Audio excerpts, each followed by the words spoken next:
In this movie, I'll show you how to adjust the cap and corner options as well as the miter limit. And of course, I'll also give you a sense for why you'd want to do these things. But I'm going to start off with a little trick that you're just going to love. I'm way zoomed in here, and I've managed to deselect my numbers, which means I'm faced with a proposition because the numbers are not grouped together of zooming out and marqueing them. Or what I ended up doing was twirling open the numbers layer and then clicking on the meatball for the 1 and shift clicking on the meatball for the 2 and shift clicking on the meatball for the 3 and so forth. Here's the trick. After I did that, because these are not grouped together, I went up to the select menu and I chose the save selection command, which is this really great feature that very few people know about here inside of Illustrator. And after you've done that, your save selection appears right down there. So all you do is you just choose this command and name the selection. That's it. And now if I choose my selection that I saved, the numbers, then I select all the numbers in the document. And this saved selection is saved as part of the illustration. So you can always come back to it later. Isn't that absolutely great? Anyway, I'm going to shift tab away my panels and zoom out just a little bit so that I can take in more numbers at a time. And I want to be able to see the 4, 5, and 6 to start things out here. Now, if I go up to the stroke panel, now if I click on the word stroke up here in the control panel, you'll see that I've got 3 cap options and 3 corner options plus the miter limit right there. We'll start with cap. The cap option determines if and how the stroke wraps around an endpoint. So every one of the numbers except for the 8 has endpoints associated with it, a point at which the path starts and a point at which the path ends. Notice by default the stroke ends abruptly at that endpoint, and that's a function of this first hilarious setting, butt cap. Now, if you want to go ahead and wrap the stroke around the endpoint, you have 2 options. One is round cap, which goes ahead and rounds off the cap right there at the corner, and you can see that the cap actually extends half the line weight, that is 8 points, beyond that endpoint. Your final option is projecting cap, which goes ahead and creates a kind of square off the endpoint. And again, it's going to extend half the line weight out.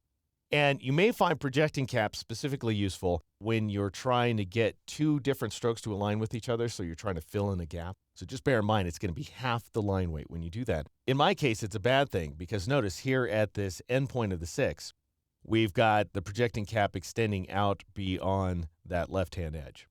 So what we really want for these rounded letters, that's the effect I'm going for, is round caps. So I'll go ahead and apply those. Next, we've got the corner option. Now, by default, it's a miter join, meaning that we should get nice sharp corners at every single corner point. And we're not going to see anything in the way of corners at smooth points. So smooth points are always going to be smooth. Only at corner points and cusp points are we going to see these sharp corners right here. But not always. Notice the 3 right next door here. So we have some big spikes coming off the 4. So spiky, in fact, that the 4 is encroaching on the 3. The 3, though, is just beveled off.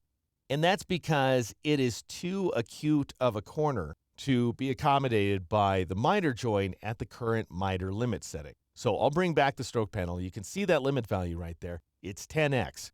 Little confusing. What it means is 10 times half the line weight. So in this case, Illustrator is willing to create a spike off the end of that 3 that is 10 times 8, that is to say 80 points long, but it's not going to go any longer. Let me show you how long you have to go for this 3. I'm going to go ahead and zoom out here a little bit so you can take it in. And I'll go ahead and bring up the stroke panel again. I'll click in the limit value and I'll press shift up arrow. Now it's 20, now it's 30 times, now it's 40 times, now it's 50 times. So I'm saying, all right, 50 times 8, which is what? 400 points. It can go ahead and extend 400 points if it wants to, but it's not because it can't. That's not enough. So it had to keep increasing that value to, well, at some point you would think it's actually going to budge. There we go. At a miter limit of 150 times half of the line weight.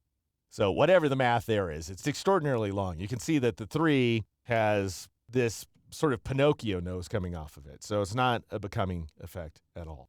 But turns out that's okay because we don't even want a miter join. What we want is the next join in here, which is round join. And that's going to go ahead and give us these nice round joins that are specifically designed to accommodate these numbers. So we're going to get these wonderfully rounded numbers as a result.